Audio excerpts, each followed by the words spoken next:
जी बोलिए।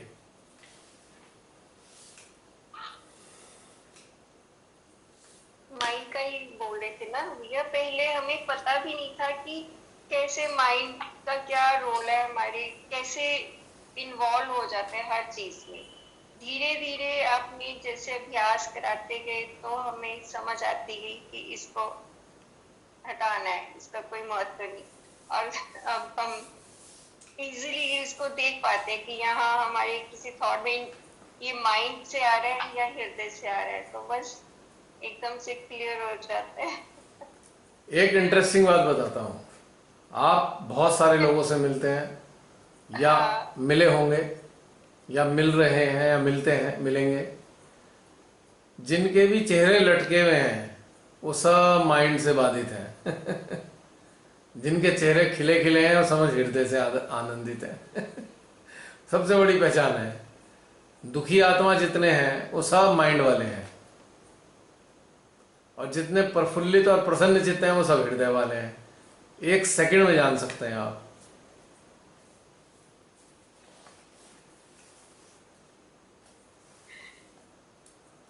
आसान हो जाता है। माइंड के साथ जो फर्स्ट प्रायोरिटी, एक माइंड और दूसरा जो जब फर्स्ट प्रायोरिटी श्री माता जी बन जाती है ना बस जिंदगी बस की, बस। तब फिर तो ब्लेसिंग्स तो अपने आप श्री माता जी की आती है। आपको कुछ नहीं करना पड़ता है, एफर्टलेस सब कुछ मतलब जीवन में होता रहता है। ऑटोमेटिकली आप देखिए कि जो संतानें सुयोग्य होती हैं, ओबीडियंट होती हैं, पेरेंट्स उनके लिए अपने आप ही करते हैं। उन्हें कुछ मांगना ही नहीं पड़ता, कहना ही नहीं पड़ता हमें ये चाहिए। वो तो पेरेंट्स अपने आप ही पहले से पहले करते चले जाते हैं। और जो बहुत ही नालायक होती है संतानें, उनके लिए तो कई बार कह भी देते हैं, हे भगवान इससे तो ना ही होता तो अच्छा रहता। तो श्री माता जी हमारे माता पिता हैं।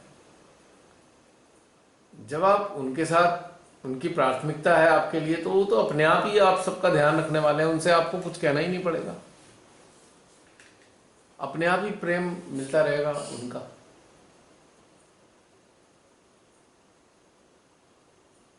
और जो माँ को महत्व नहीं देंगे वो हमेशा अपनी परेशानियों में ही घिरे रहेंगे लगातार। उन्होंने माँ को प्यार नहीं करते, वो सच्चाई बता रहा हूं मैं। वो क्या सोचते हैं कि माँ से उनकी समस्याएं दूर हो जाएं बस। उनको माँ से प्यार व्यार नहीं है, केवल समस्याओं से दूर जाने का जरिया श्री माता जी हैं उनके लिए। ये डिफरेंस है।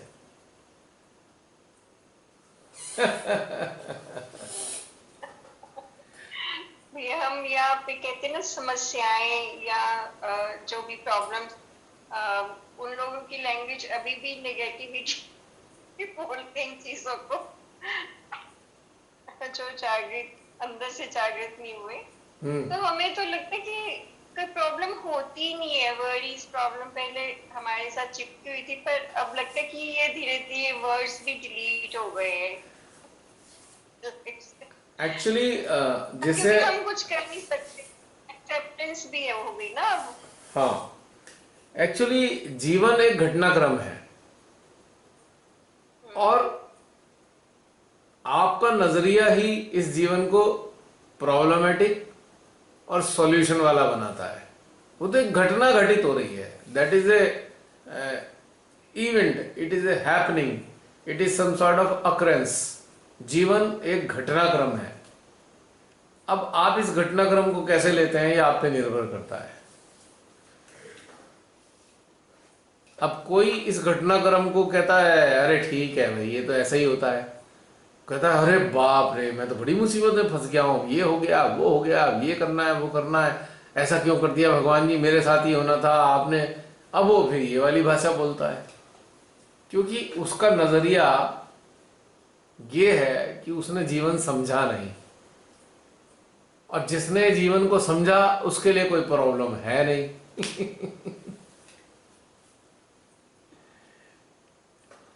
प्रॉब्लम्स और हर्डल्स दोनों में अंतर है। हर्डल्स आती हैं, स्वाभाविक रूप से आती हैं, पर प्रॉब्लम्स हम पैदा करते हैं। प्रॉब्लम्स कुछ नहीं होती हैं, वो हमारा माइंड क्रिएट करता है प्रॉब्लम। हर्डल्स हो सकती हैं, अब जैसे सड़क पे जा रहे हैं, सड़क टूटी है, तो स्पीड जो है हमारी चलने की, मान लीजिए 5 किलोमीटर प्रति घंटा है। सही सड़क पर हम 5 किलोमीटर प्रति घंटा से चल सकते हैं, और बहुत टूटी हुई सड़क पे हमारी 2.5 किलोमीटर की स्पीड रह जाती है, क्योंकि हर्डल्स है। टूटी हुई सड़कें हर्डल्स के रूप में है, प्रॉब्लम नहीं है। प्रॉब्लम तो तब होगी जब टूटी हुई सड़कों से भी उम्मीद ये करेंगे भाई हम 1 घंटे में 5 किलोमीटर चलें, तब प्रॉब्लम होगी हमें। अगर हम इस तथ्य को समझें कि भाई सड़क टूटी है तो स्पीड आधी हो जाएगी, तो प्रॉब्लम आपको नहीं होगी, समाधान होगा। पॉइंट की बात समझ में आ रही है? There is no problem at हाँ ऑल। जी। हर्डल्स आती हैं, हर्डल्स होती हैं। So there is a great difference between hurdle and problem. We make problems, and hurdles comes spontaneously, ठीक है ना? है। मैं अपनी बात बताती हूँ भैया। आज ना हमारा कुछ फ्रेंड्स का था कहीं जाना, तो मैंने कहा ये सैटरडे इन्होंने चुना है, तो पहले थोड़ा से घबरा भी, फिर मैंने कहा मैं अपना माइंड को एक साइड पे रख दूं। मैं कहा शिमारत जी, मेरे लिए आप फर्स्ट प्रायोरिटी है ना, तो मैं नहीं जाऊंगी, मैं छोड़ दूंगी, मेरे लिए तो ये जूम सेशन ज्यादा इम्पोर्टेंट है। और भैया 2 घंटे में फोन कि वो पोस्टपोन हो गया संडे के लिए कहीं जाना। मतलब जब हम माइंड को परे हटाकर सरेंडर करते हैं कि सब कुछ माँ कर रही है, तो वो चीजें भी अपने आप ठीक हो जाती है। बात प्रूव हो गई। आपको आपको लगा कि ये हो गया, तो एक हर्डल थी, हम्म। प्रॉब्लम नहीं थी। हटा तो दी। आपने इस हर्डल को टैकल करने के लिए डिसाइड कर लिया कि मैं जाऊंगी नहीं, हम्म। तो हर्डल खत्म हो गई। अगर आप दुविधा में आ जाते, तो आप ही इस हर्डल को प्रॉब्लम में कन्वर्ट कर देते। हम्म। बिल्कुल।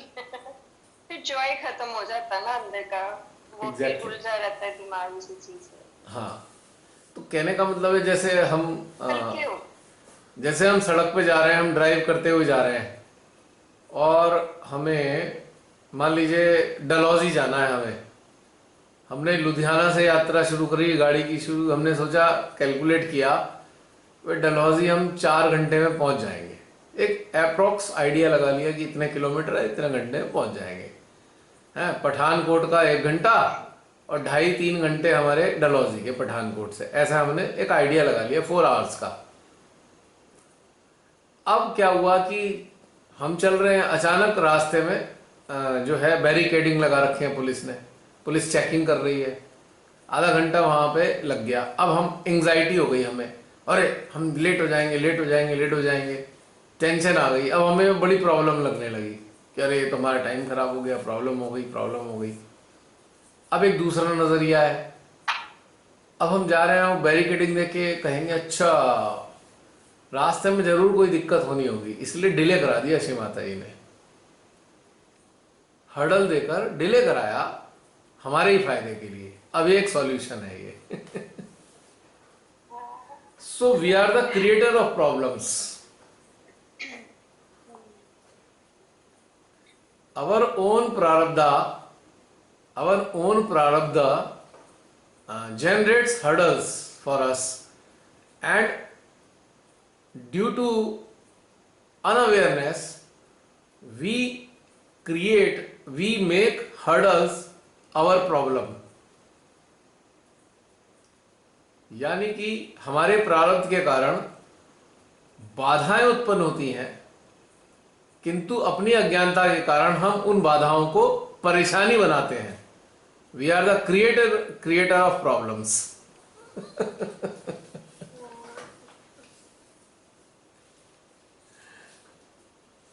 क्यों? बिल्कुल। अब जैसे मैं हूं, मान लीजिए पिछले 2-3 साल 4 साल हो गए जब से दाढ़ी वाले बाबा ने राजकाज संभाला है, तब से इकोनॉमी का बेड़ा बिल्कुल बंटाधार हो चुका है। आज हालत यह है कि जो मिडिल क्लास था वो लोअर मिडिल क्लास में चला गया, और जो लोअर मिडिल क्लास था वो पॉवर्टी के अंदर चला गया, जो अपर क्लास था वो मिडिल क्लास में आ गया। आज हालत ये है, ठीक है। अब रोजी रोटी का सवाल सबके लिए है, सबके लिए अलग अलग लेवल है हर एक का, और उसी के मुताबिक उसके एक्सपेंसेस हैं। उसके ही रेशो में आदमी खर्च करता है जो जो उसकी अर्निंग होती है। तो इसका मतलब प्रॉब्लम सबके लिए खड़ी है, सबके स्टेटस के मुताबिक एक्सपेंसेस भी उसके उतने ही है ना। कोई 10 लाख कमाता है तो उसके खर्चे का स्टेटस 10 लाख वाला है, तो 5 लाख वाला है तो 5 लाख वाला है, यानी कि प्रॉब्लम सबके लिए खड़ी हो गई। अब जो मिडिल क्लास वाले या लोअर मिडिल क्लास वाले हैं वो और नीचे पहुंच गए। अब वो परेशान है। क्यों परेशान है? क्योंकि वो ये समय को स्वीकार नहीं कर पा रहे कि समय ही ऐसा है। स्वीकार नहीं किया उन्होंने, और रात दिन अपना खून जलाना शुरू कर दिया, और दुखी रहने लगे, ये हो जाएगा, वो हो जाएगा, वैसे कैसे होगा, और ये कैसे होगा, हमारा फ्यूचर खराब हो गया। चिंता कर करके मरे जा रहे हैं। बिल्कुल शुगर बढ़ा ली, सब कुछ खराब कर लिया, कोलेस्ट्रॉल भी चढ़ा लिया अपने ऊपर, किडनी का भी हो गया काम, बीपी तो आ ही गया वैसे ही अनवांटेड गैस की तरह। अब एक मेरे जैसा फक्कड़ इंसान है जो सब कुछ खराब हो रहा है ना, वो क्या सोच रहा है, अच्छा है और झंझटों से मुक्ति मिल जाएगी, खामखा ये काम वाम के चक्कर में भागा भागा जाना पड़ता था, ये भी छूट जाएगा, कम में गुजारा कर लेंगे, शांति से तो बैठेंगे। अब मेरे जैसा पागल आदमी ऐसा सोचता है। तो सोचने का नजरिया चेंज हो गया।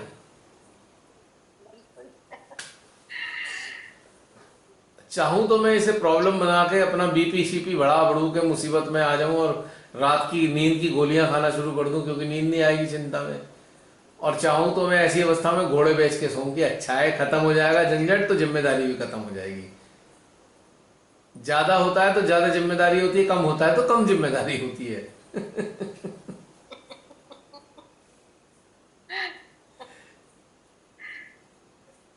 है ना फैक्ट, ये भी फैक्ट है ना। हाँ, सोचने का ढंग बदल लिया, नजरिया।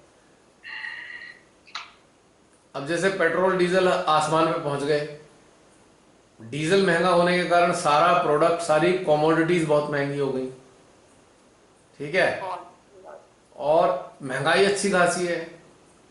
तो मेरे जैसा इंसान क्या सोच रहा है इसमें, अच्छा है लोग ज्यादा गाड़ियां नहीं चलाएंगे, पॉल्यूशन कम हो जाएगा, इतनी महंगाई में पेट्रोल कम खरीदेंगे, ज्यादा फ्रिक्वेंट विजिट नहीं होगी तो पॉल्यूशन भी कम हो जाएगा। मैं ऐसा सोचता हूं।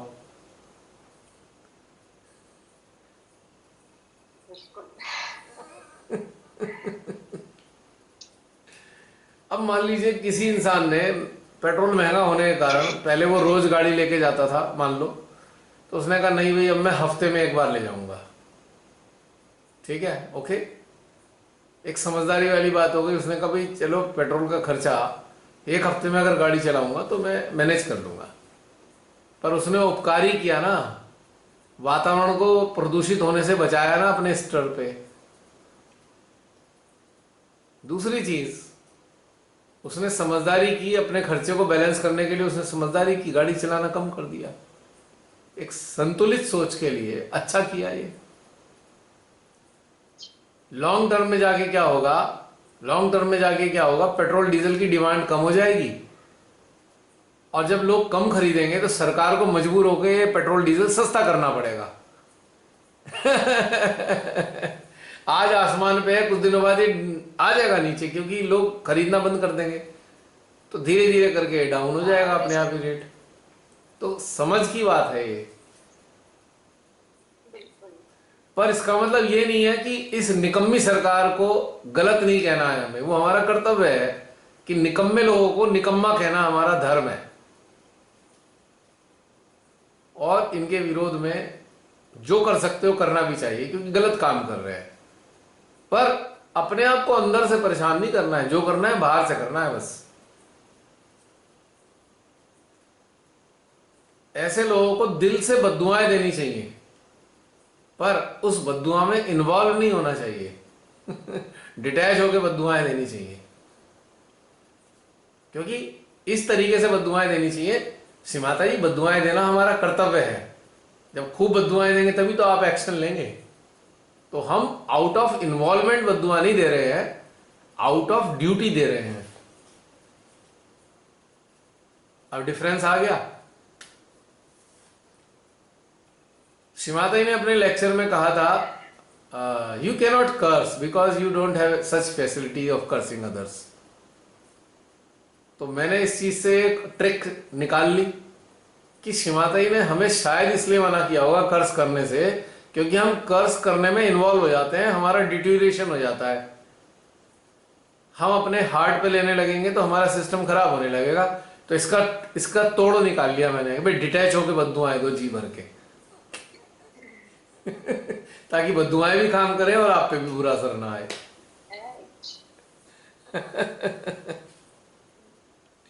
क्यों है ना इतना अच्छा जुगाड़ ये।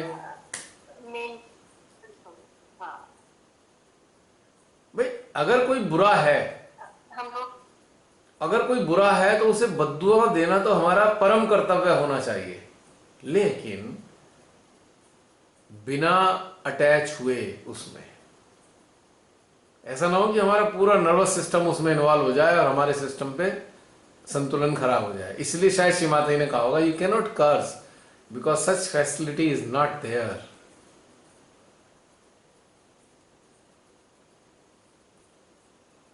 और मुझको बद्दुआएं विधि के विधान का एक घटनाक्रम लगती हैं। बद्दुआएं अगर ना दें दिल से, जिसके दिल से बद्दुआएं निकलती हैं और सीधी की सीधी वो बद्दुआएं परमात्मा तक जाती हैं। बद्दुआएं सीधी की सीधी, जो सच्ची बद्दुआएं हैं ना, वो श्री महादेव तक जाती हैं। आप सोच लीजिए, श्री महादेव तक। इंटरेस्टिंग बात यह है, डायरेक्ट वहां जाती हैं वो, इसीलिए उस पर एक्शन हो जाता है। अब सीमाता जी ने तो इसलिए कह दिया था बद्दुआओं पे वो तो कोई एक्शन लेंगी नहीं, वहां तो माँ है ना चूंकि। तो सीमाता जी एक साइड हो जाती हैं, जहां बद्दुआएं दिल से निकल रही होती हैं तो मुझे लगता है सीमाता जी थोड़ा सा साइड हो जाती हैं और कहती हैं, प्रभु आपका काम आ गया, मेरा काम नहीं है ये। ऐसा लगता है मुझे मालूम नहीं।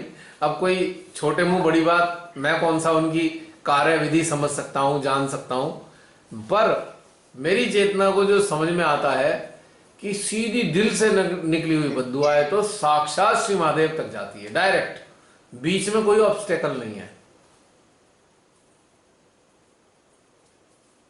इसीलिए एक्शन प्लान बनता है, सारे रुद्र गण तैयार। हाँ बोलो श्री महादेव, बताइए क्या करना है, किसको तबाह करें, दुष्ट को। तो इसलिए मानवता, प्रकृति और परमात्मा के खिलाफ कार्य करने वालों को पूरे दिल से बद्दुआ देनी चाहिए, दिल से, अंतरात्मा से, ताकि श्री महादेव उस पर तुरंत एक्शन ले और वो और ज्यादा बुरे काम करने से बच जाए। इसमें भी एक करुणा छुपी है, भाई और इतना बुरा मत कर भाई, तेरे साथ बहुत बुरा हो जाएगा वरना। इसमें भी एक करुणा है कि इतना बुरा ना कर दे कि ये फिर सड़ सड़ के मरता रहे और उसमें मौत भी ना आए। अब ये अपनी तो यही वाली चीजें समझ में आती हैं बहन। क्यों बहन, लग रहा है सही बात मेरी, या ये भी भावनात्मक है? अब मुझे ज्यादा समझ नहीं है, मैं तो वो बोलता हूं जो मेरे हृदय में आता है। अब वो सही हो या गलत तो मुझे नहीं मालूम। और इस पे भी चिंता नहीं करनी चाहिए, अगर गलत बोलूंगा तो सजा दे देंगी श्री माता जी। मैं तो बड़ा खुश होऊंगा अगर मां सजा देंगी। आपने देखा होगा छोटे छोटे बच्चे बहुत शैतानी करते हैं तो मां पीट देती है उन्हें। तो शैतान बच्चों को तो मां से पिट के भी बहुत मजा आता है, उन्हें अपनापन लगता है ना पिटाई में।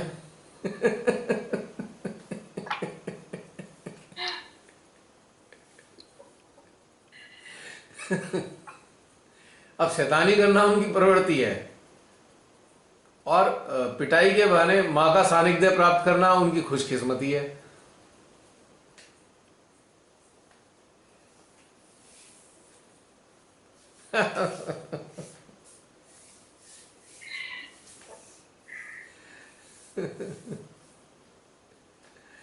थोड़ी अलग तरीके की सोच है मेरी थोड़ी। और भैया जो आप कहते हैं ना कि मतलब अश्लील अवस्था में हम बिना किसी रुकावट के इन लोगों का ऐसे कर सकते हैं, जो बुरे काम करते हैं उनको सजा दे सकते हैं। हम नहीं दे सकते, अश्लील हम अवस्था सजा देने के लिए एप्लीकेशन लगा सकते हैं। हम नहीं सजा देंगे, हम सजा नहीं दे सकते, वो तो देंगी तो दे भी सकती हैं। मतलब मृत्यु के बाद, अच्छा, मृत्यु के बाद, हाँ हाँ हाँ हाँ, वाला तो बहुत मजेदार सीन है। मैं तो कैसे बड़ी इंतजार कर रहा हूँ इस बात का। इसका आप इतना श्योर हो के कैसे कह सकते हैं? क्योंकि मतलब मेरे हृदय को ये लगता है कि ऐसा संभव है। मैं चिंतन करता हूँ, बड़े बड़े बुरे बुरे लोगों का हश्र होता देखता हूँ, बुरा हश्र। तो वो बुरा हश्र अपने आप से नहीं हो जाता, जरिया होती हैं वही उच्च दर्जे की सूक्ष्म चेतनाएं, जो उनके दिमाग में घुसकर उनकी मति को भ्रष्ट कर देती हैं, उल्टे काम कराते हैं और सजा के भागी हो जाते हैं। या कई बार तो ऐसा भी संभव है कि ऐसे उच्च दर्जे की चेतनाएं जो मुक्त अवस्था की होती हैं, वो खुद भी सजा दे सकती हैं। उनको अथोराइज किया गया है श्रीमाता जी की तरफ से, भगवान की तरफ से अथोराइज किया गया है। जैसे रुद्रगण, जैसे रुद्रगण होते हैं, वो अथोराइज्ड हैं किसी को पनिशमेंट देने के लिए। ऐसे ही उच्च दर्जे की चेतनाओं को भी कहीं ना कहीं अथॉरिटी मिलती जरूर है। ये मेरी अंतरात्मा कहती है इस बात को। जीते जी, ये तो जीते जी होता होगा ना, जैसे हम अटेंशन वर्क करते हैं कलेक्टिव। हाँ, तो अटेंशन वर्क में सजा वाला काम ही तो हो रहा है। हो रहा है, आप देखिए कि नहीं इतने वो बड़े तो हो रहा है भैया मृत्यु के बाद का। वो मेरे को कई बार लगता है कि क्या सचमुच ऐसा होता है? तो फिर तो बहुत सारे देखो ना, देवी देवताओं की भी है ऐसी शक्तियां, तो वो तो आप एक बार देखिए ना, मिनट ना लगाए जो लोग। नहीं नहीं नहीं, फिर वो आप इतना लेट क्यों करती है? आप एक बार देखिए ना, थोड़ा सा होता है कि इतना देर। जितने देवी देवता हैं वो अपने आप से सजा नहीं देते हैं, उनके पीछे जो कमांड है वहां से आती है। लेकिन मानव को भगवान ने अपने जैसा बनाया है, अपने जैसा बनाया है मानव को भगवान ने। सेम पैटर्न है मानव का भी। क्यों? क्योंकि मानव के अंदर कौन है? मानव के अंदर आत्मा है। आत्मा कौन है? भगवान का अंश है। परमात्मा। इसीलिए वो जो एक इंडिपेंडेंस है आत्मा की, और एक तरफ मनुष्य डिटैच है, पूरा डिटैच अवस्था में उसकी मृत्यु हुई है, राइट। अब निश्चित रूप से वो स्वार्थ के लिए तो कोई कार्य नहीं करेगा ना, शरीर छोड़ने के बाद भी। जब भी करेगा वो निस्वार्थी कार्य करेगा। अगर वो सजा भी देगा तो भी निस्वार्थी देगा, और पूरे अच्छे लोगों को बचाने के लिए निस्वार्थ कार्य करेगा। उसका क्या उसमें स्वार्थ है? उसके पास तो शरीर भी नहीं है, उसे धन संपत्ति भी नहीं चाहिए, उसे नाम भी नहीं कमाना, क्योंकि वो तो उसे तो कोई जानता ही नहीं कि वो जिस अवस्था में आज की तारीख में, वो लोग जान ही नहीं सकते, संसार के लोग उसे जानते ही नहीं है किस अवस्था में वो है, देख नहीं सकते उसको। तो वो जो भी कार्य करेगा निस्वार्थ कार्य करेगा, और परमात्मा के और मानव के कल्याण के लिए कार्य करेगा, इस सृष्टि के कल्याण के लिए कार्य करेगा, और कोई उसका कार्य उद्देश्य नहीं होता है। अब एक अंतर है, एक अंतर आज का मुझे अनुभव होता है, अपनी अंतरात्मा में अनुभव होता है। पहले के काल में जितने भी ऊंचे दर्जे के लोग आए, वो सदगुरु संत टाइप के थे, संत टाइप के थे। गुरु गोविंद सिंह जी को छोड़कर किसी ने हथियार नहीं उठाया। तो गुरु गोविंद सिंह जी लेटेस्ट संत हैं जो हथियार वाले संत हैं। उसके अलावा उससे पहले के कोई संतों का हथियार वाला प्रकरण है कहीं? ऋषियों ने हथियार उठाए हैं पर संतों ने हथियार नहीं उठाए, सदगुरुओं ने हथियार नहीं उठाए कभी। केवल गुरु गोविंद सिंह जी ऐसे संत हैं जिन्होंने हथियार उठाए हैं बुराइयों के खिलाफ। तो गुरु गोविंद सिंह जी को अधिकार किसने दिया है, अब ये बता दीजिए आप।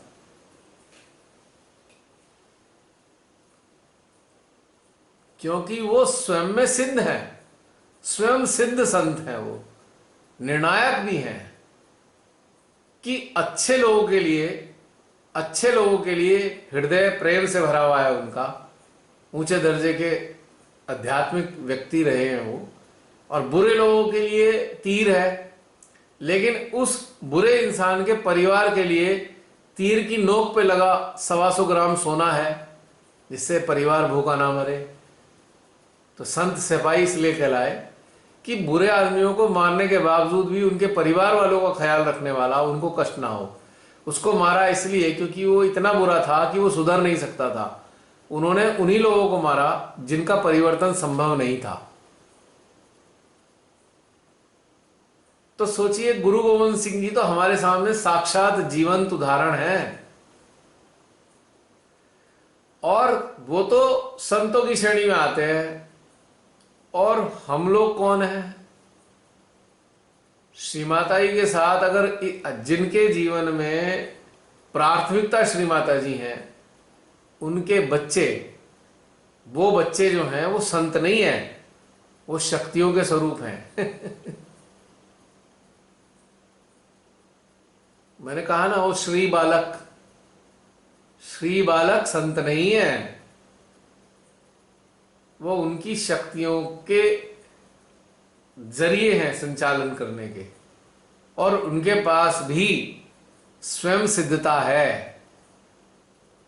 शरीर छोड़ने के उपरांत उनके पास वो शक्तियां हैं सजा देने की। क्योंकि अगर हम मां आदि शक्ति के बच्चे हैं तो मां आदि शक्ति के तो ये कई रूप हैं, चामुंडा, श्री काली, मां दुर्गा। तो इन सब के स्वरूपों ने क्या कार्य किया है? संहार किया है। तो उनके बच्चे क्या करेंगे? अब महाकाली का बच्चा क्या करेगा? संत थोड़ी है वो तो शक्ति है।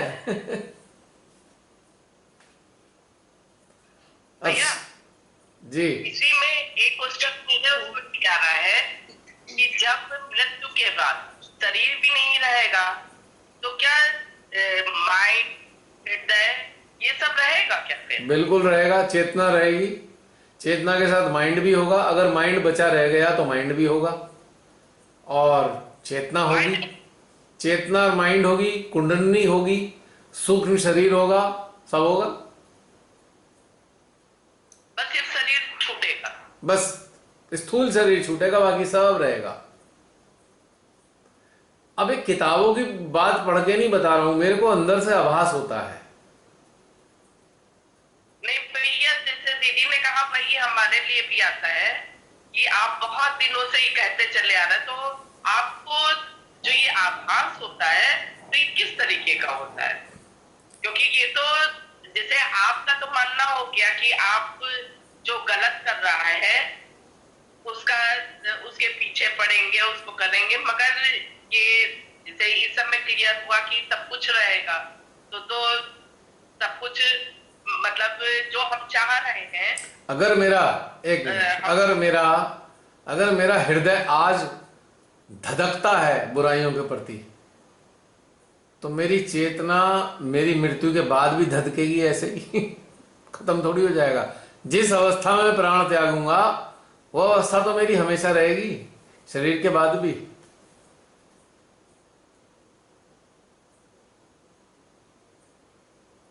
जो अंदर से आग ज्वालाएं जलती है ना इन लोगों के प्रति, ऐसे लोगों के प्रति, तो वो तो तब भी जलेंगी, गायब थोड़ी हो जाएंगी वो।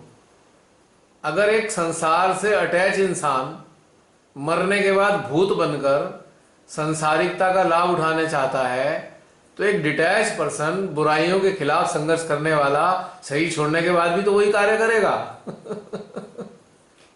बस इस बात से सारा क्लियर हो गया अभी। ये बिल्कुल ठीक एग्जाम्पल दी। और भैया जो अच्छी प्रेरणा भी जो आती है वो भी इन्हीं लोगों से आती है। डेफिनेटली।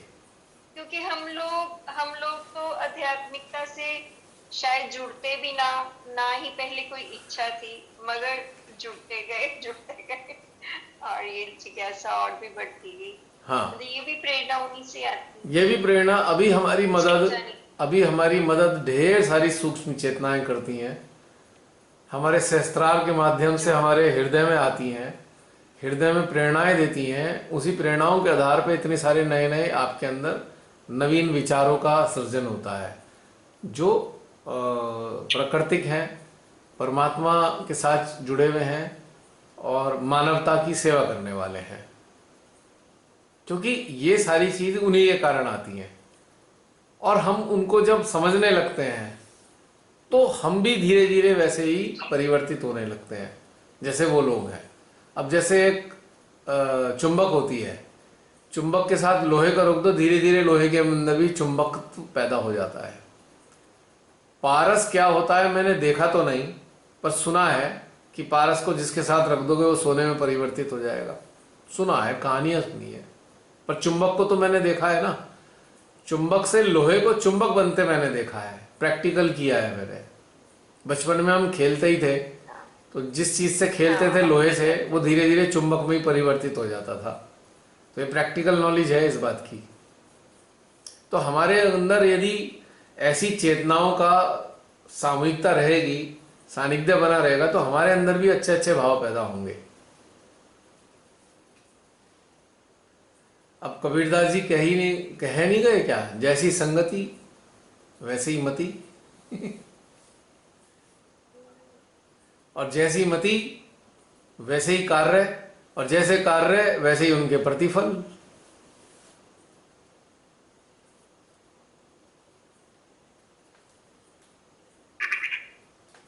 तो भैया जैसे हम माँ निरंतरा को, जो आदि शक्ति है, उनकी प्रेजेंस को अपने चारों ओर फील करते हैं, तो फिर इनको भी ये जो सूक्ष्म चेतना, इनको भी मतलब फील करेंगे ना? नहीं, आप जरूरी नहीं है, जरूरी नहीं है, ऐसा फील करते हैं। जरूरी नहीं है। आपका अगर दिल है फील करने का तो आप फील करेंगे। अगर आप नानक जी को फील करने की इच्छा रखते हैं तो आपको फील होंगे वो नानक जी, ऐसी बात नहीं है। अब हमारे अंदर फील किसको करना है, ये हमारी अंतरदशा के ऊपर निर्भर करता है।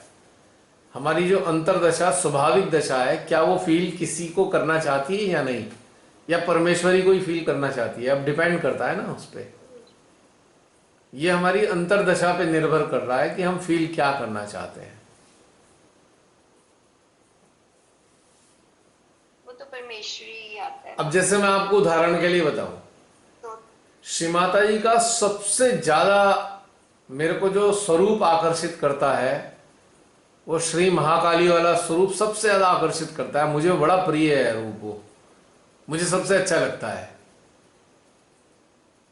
मतलब वो खींचता है मेरे को, मेरी आत्मा को खींचता है अपनी तरफ, और मेरे को ऐसा लगता है कि वैसी ज्वालाएं मेरे अंदर धधकती हैं जैसे उनके अंदर धधकती होंगी।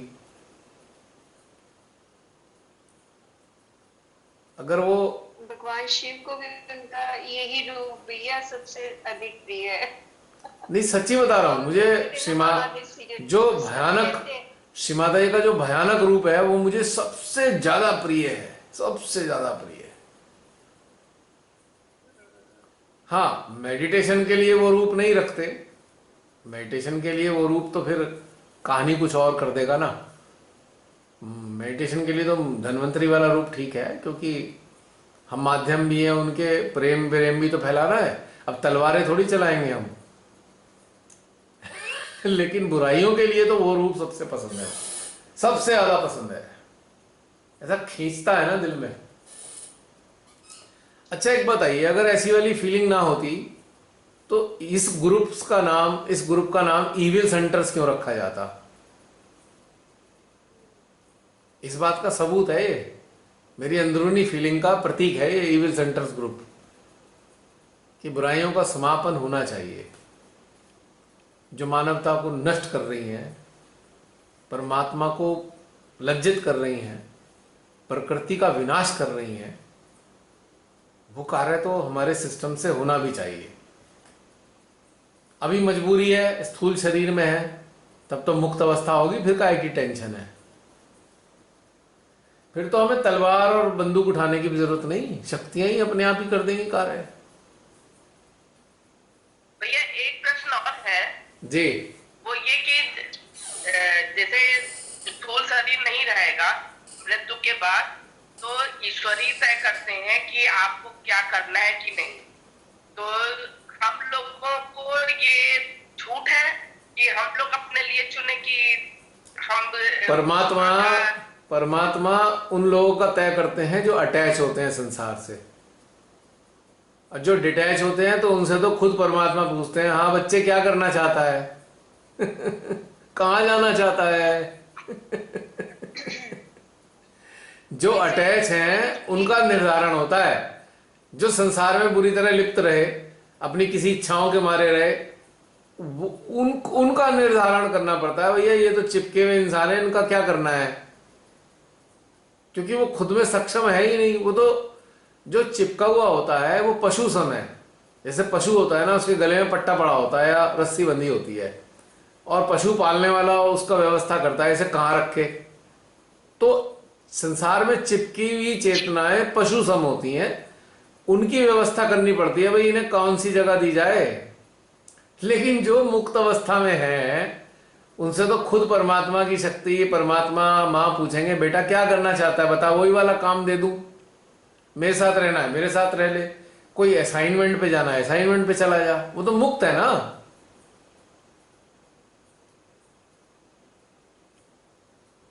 मेरे जैसा तो बोलना चाहिए, बोलो आप निर्मला माता की जय है,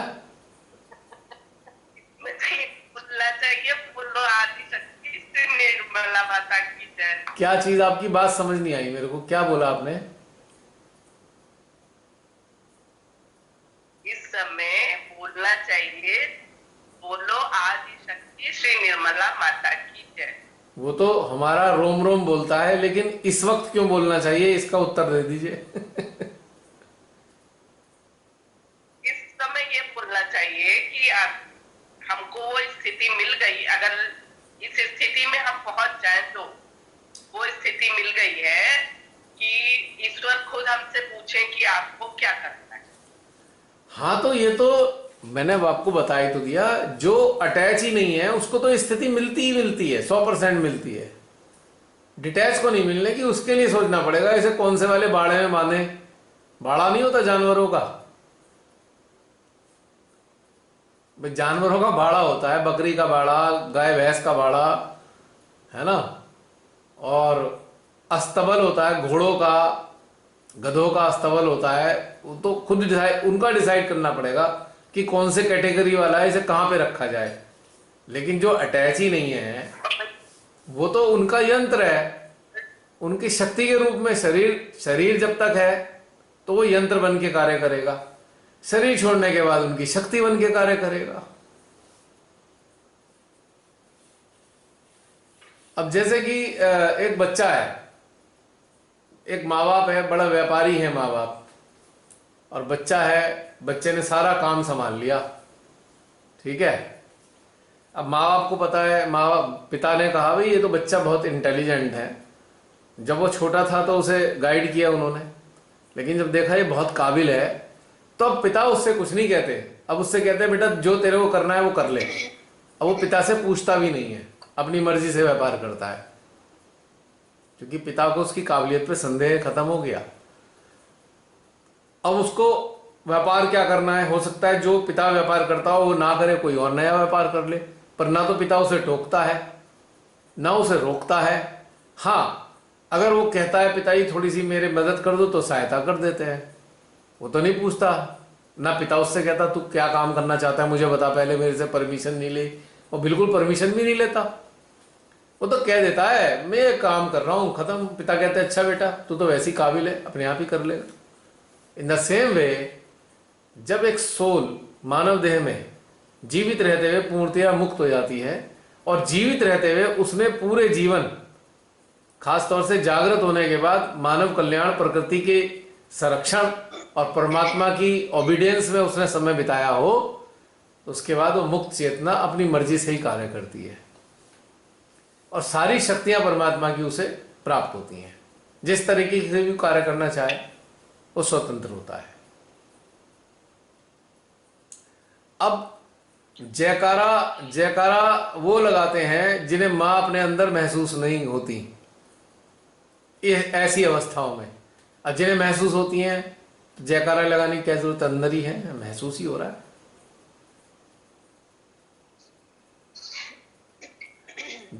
अब हम बोलते हैं बोलो आदि शक्ति माता जी श्री निर्मला देवी की जय, यानी कि हम विश कर रहे हैं कि माँ जो है आई हैं पूरे उसमें जय जयकार हो, माँ की पूरे ब्रह्मांड में जय जयकार हो, हम विश करते हैं, माँ का नाम हो।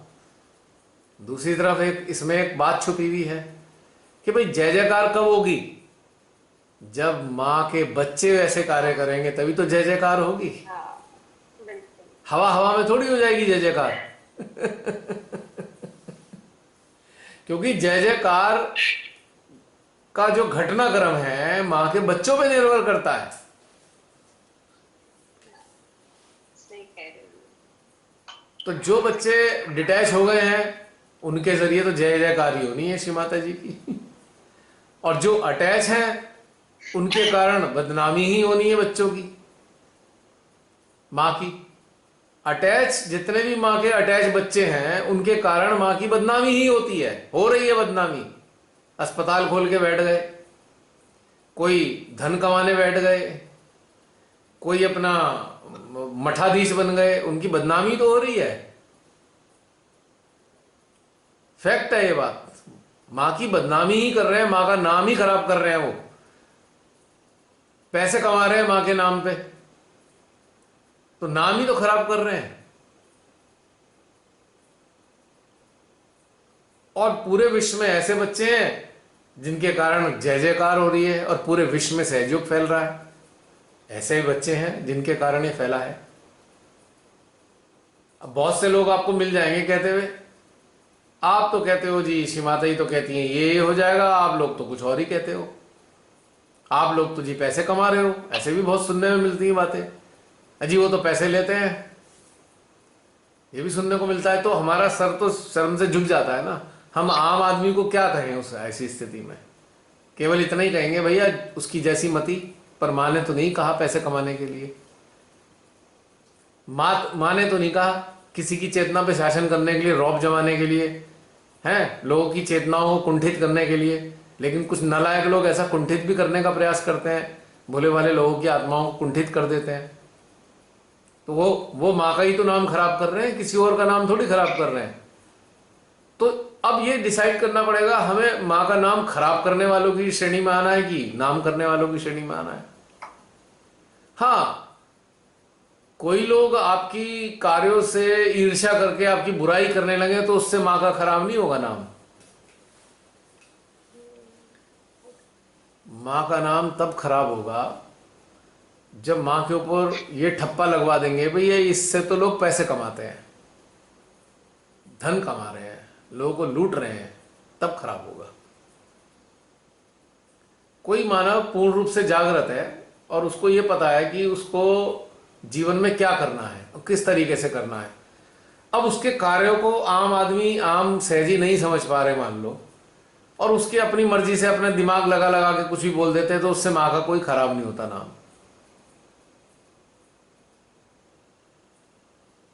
अब जैसे बहन जी आपको आपके यहाँ के लोगों ने कह दिया ये तो भैया सहयोग छोड़ दिया इन्होंने, तो आपने छोड़ थोड़ी दिया है, वो तो उनकी नासमझियों का परिणाम है।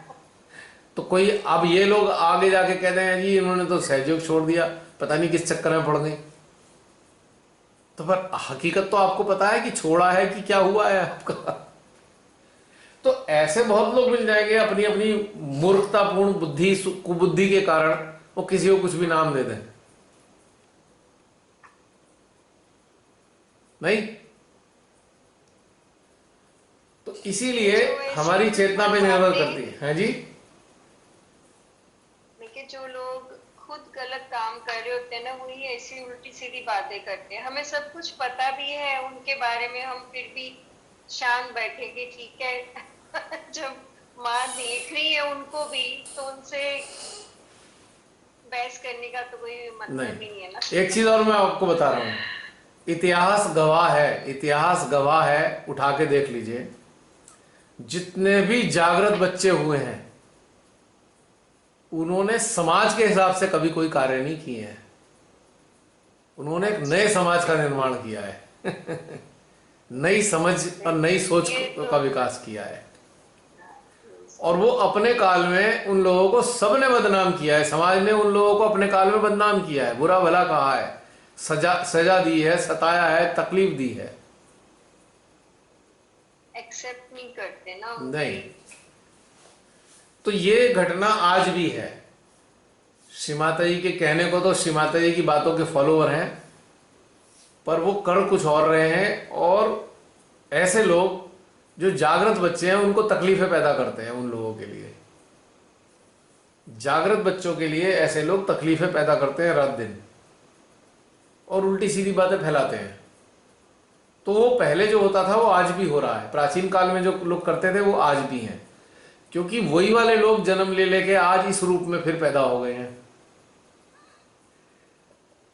और जो जागृत तब भी थे, तब भी वो लोग जन्म ले लेके आज इस रूप में, ग्रस्त के रूप में पैदा हो गए, जागृत बच्चों के रूप में।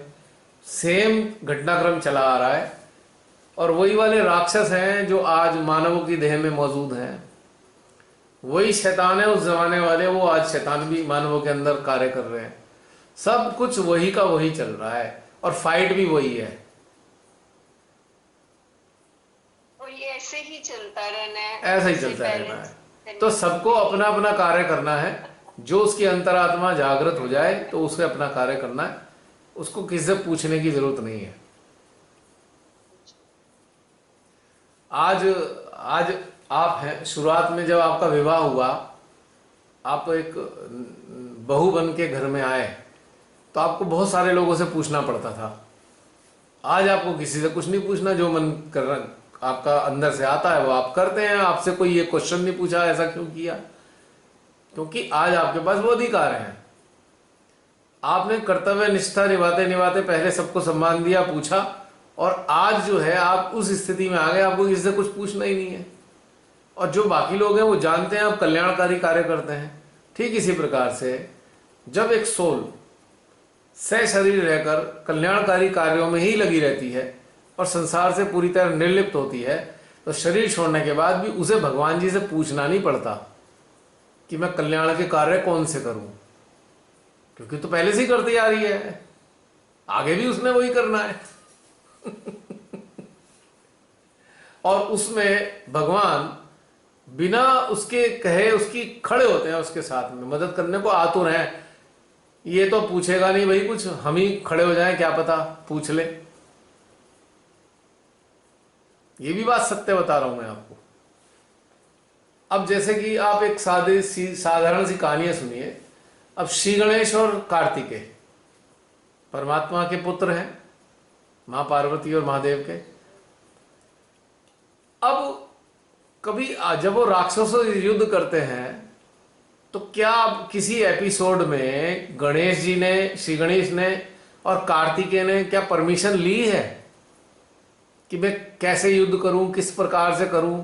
महादेव भी चुप बैठे हैं, हाँ कर लेगा अपने आप, जब मुसीबत में आएगा तो खड़ा हो जाऊंगा जाके। कभी रोकते हैं? नहीं रोकते, स्वतंत्रता दे रखी है। अगर हम वास्तव में अपने आप को मां की संतान मानते हैं, तो हमें बुराइयों के खिलाफ युद्ध करने में क्या पूछने की जरूरत है, और क्यों पूछेंगे, और क्यों मां हमसे आशा रखेंगी ये पूछे, बल्कि हर पल हमारे साथ होंगी, पता नहीं इसको कहां मेरी जरूरत पड़ जाए।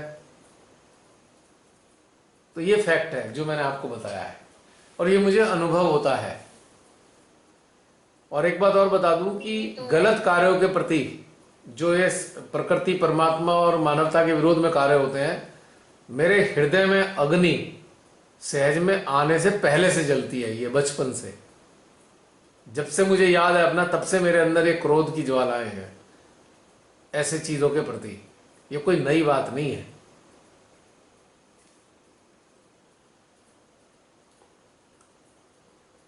और ऐसे काल में भी जहाँ सारी मुसीबतें पड़ी हुई हैं, कुछ लोग ये सारी बातें भूलकर अभी भी ध्यान में कल्याण के लिए कार्य करते हैं, तो वो वही लोग हैं ना जो संसार में अटैच नहीं है। संसार में अटैच लोग कार्य करने लायक ही नहीं है। दे आर नॉट कैपेबल, क्योंकि उनसे शक्तियां कार्य ही नहीं करेंगी। शक्ति कार्य ही उसी यंत्र से करेगी जो डिटैच होगा।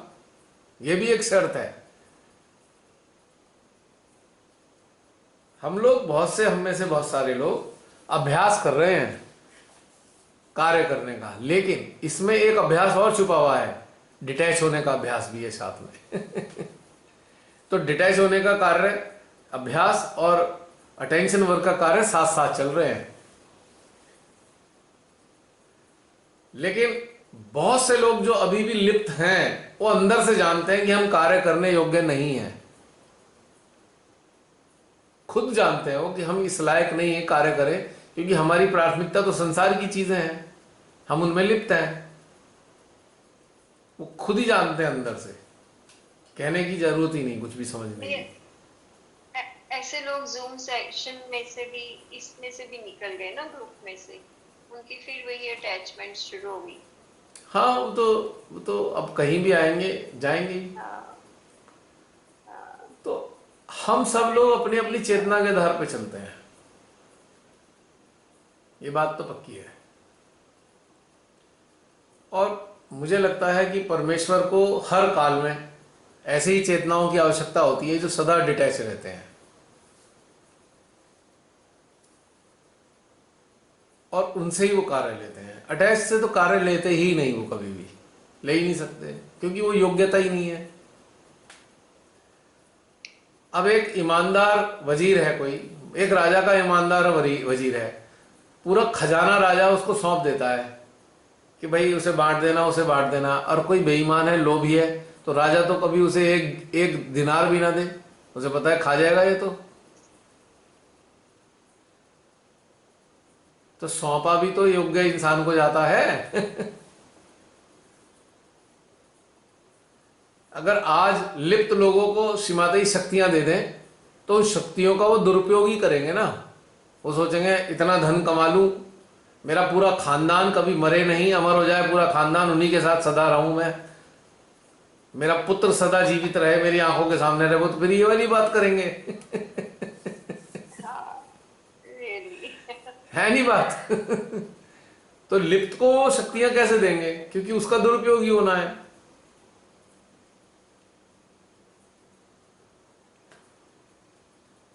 तो जो आज निर्लिप्त है, वो मरने के बाद लिप्त तो नहीं हो सकता। ये सारी व्यवस्था जीते जी होती है। ऐसा लगता है भैया कि ये निर्लिप्तता देखकर श्री माता जी हमसे क्या एक्सपेक्ट करती है, हम उस पर खरा उतरे। मतलब श्री माता जी की हमसे कोई बहुत बड़ी एक्सपेक्टेशन नहीं है। उनकी तो एक सरल सी बात है कि बेटा अगर तुम मेरे बच्चे हो तो संसार को ऐसे ही देखो जैसे मैं देखती हूँ, बस, और कुछ नहीं है। और जैसे मैं कार्य करती हूँ उनके लिए, वैसे आप भी कार्य करो। जो लोग बुरे काम कर रहे हैं, जो देश का इतना बुरा हाल कर रहे हैं, उसके लिए तो वो एक्सपेक्ट करते हैं ना कि हम कार्य करें। वो तो उन्होंने बहन वो तो उन्होंने सिखाया दिया, पहले ही सिखा दिया उन्होंने। अगर आप उनके लेक्चर्स को उठा के अच्छे से उसको आत्मसात करें तो आप जान जाएंगे, वो तो पहले ही बता चुकी है सारी चीजें। ये कोई नई बातें तो नहीं है। तो फिर उन्होंने तभी तो ये ग्रुप बनवाया गया, उनकी ही योजना थी, जो कार्य करना यकीनन उन्हीं की प्रेरणा है, उन्हीं की प्रेरणा है, सब कुछ उन्हीं की प्रेरणा से चल रहा है, सारी उनकी योजना है। बिल्कुल पक्की बात है। और कार्य भी चल ही रहा है, आप देखते हैं परिणाम भी सामने आते रहते हैं। हम क्रेडिट नहीं ले सकते इन कार्यों का, क्योंकि ये कार्य उनके हैं। हाँ, हम खुश हो सकते हैं, हम प्रसन्न हो सकते हैं, अरे माँ आपने करा दिया, देखो सारे सारे ये जो है ना, इनके सारे षड्यंत्र उजागर हो गए हैं। कम से कम षड्यंत्र तो पता लग ही गए ना सारे इनके। भले ही अब उनका सजा कैसे होगी कैसे नहीं होगी पता नहीं, लेकिन षड्यंत्र तो उजागर हो गए ना। हम जान गए ना ये सारा षड्यंत्र है जो हो रहा है सामने चारों तरफ। ये तो चीज हमारे सामने उजागर करी दी ना श्री माता जी ने, है मैम? हाँ जी, हाँ जी। तो ये क्या कम बात है? एक ये है कि कोई आपको मारने की प्लानिंग कर रहा है, आपको मालूम ही नहीं कौन मारने की प्लानिंग कर रहा है, और एक दूसरी चीज है पता ही लग गया ये मारना चाहता है हमें। तो जब पता लग जाता है तो हम उसकी तरफ से तो सचेत हो ही जाते हैं ना। बिल्कुल।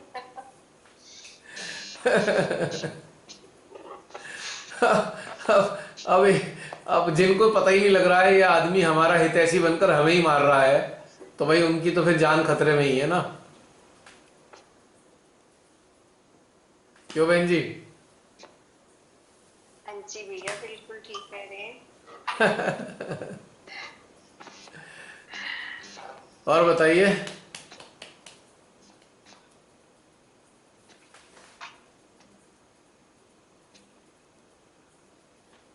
अब 4-5 मिनट के अंदर बंद करना पड़ेगा, मोबाइल की बैटरी बेचारी की डाउन होने वाली है। हाँ जी, बस और किसी को पूछना हो तो पूछ ले भैया, मेरा तो बस हो गया। अब बीच में पता नहीं बड़ी डिस्टरबेंस हो रही है। हाँ, ये जो लोग जुड़े हुए हैं ना, तो सुनीता सिंह,